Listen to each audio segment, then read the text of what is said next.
We should go through some of these, the talking points in terms of this better America that the Democrats are coming up with today. One thing is, and these are basically from Chuck Schumer. He wrote an op-ed today in the New York Times, A Better Deal for American Workers. He says, right now, our antitrust laws are designed to allow huge corporations to merge, padding the pockets of investors, but sending costs skyrocketing for everything from cable bills to airline tickets to food and health care. We're going to fight to allow regulators to break up big companies. So you got to look at things like AT&T Time Warner, which is about to merge, Amazon getting bigger. Should these companies be worried that the Dems are basically going to break them up? But who benefits when you break them up? That's what I'm trying to figure out. Yeah. Right. Yeah. Well, the guy who's advocating that hasn't got a clue how it all works. Chuck Schumer, and I have nothing against Chuck Schumer, I know him, but how would he possibly conceive whether it works to break him up or keep him apart or what? I mean, I don't see any of these guys talking to the knowledgeable people. I don't know about you guys, but when I'm sick, I go to a doctor.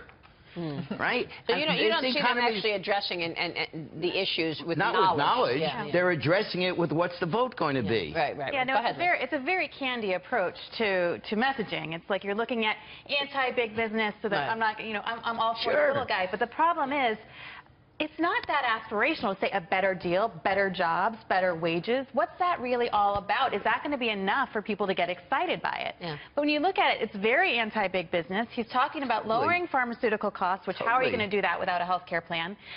There's a lot of things in there. It's a lot of candy. I want to know what the substance is. He promises he's going to be, giving that out little drips and drabs over, every week for coming up. But I don't know if this is enough for the American people to get excited about. Just a point in case to that, 2 states have voted down raising that minimum wage, right? So do you think that they voted it down because they don't want to look after the poor working guy? They voted it down because they know they're helping the poor working guy. Right. Here's another one, and this is another quote from Chuck Schumer. It is about reorienting our government to work on behalf of people and families. So the government has not been working on behalf of families and people in the last 8 years under President Obama. I don't know. Again, you're talking about a politician that's campaigning and saying things that have about as much credibility as he does as a good businessman. What do you need to see in order to feel like business will stabilize and get better, in terms of you feeling more comfortable with end market demand? Yeah.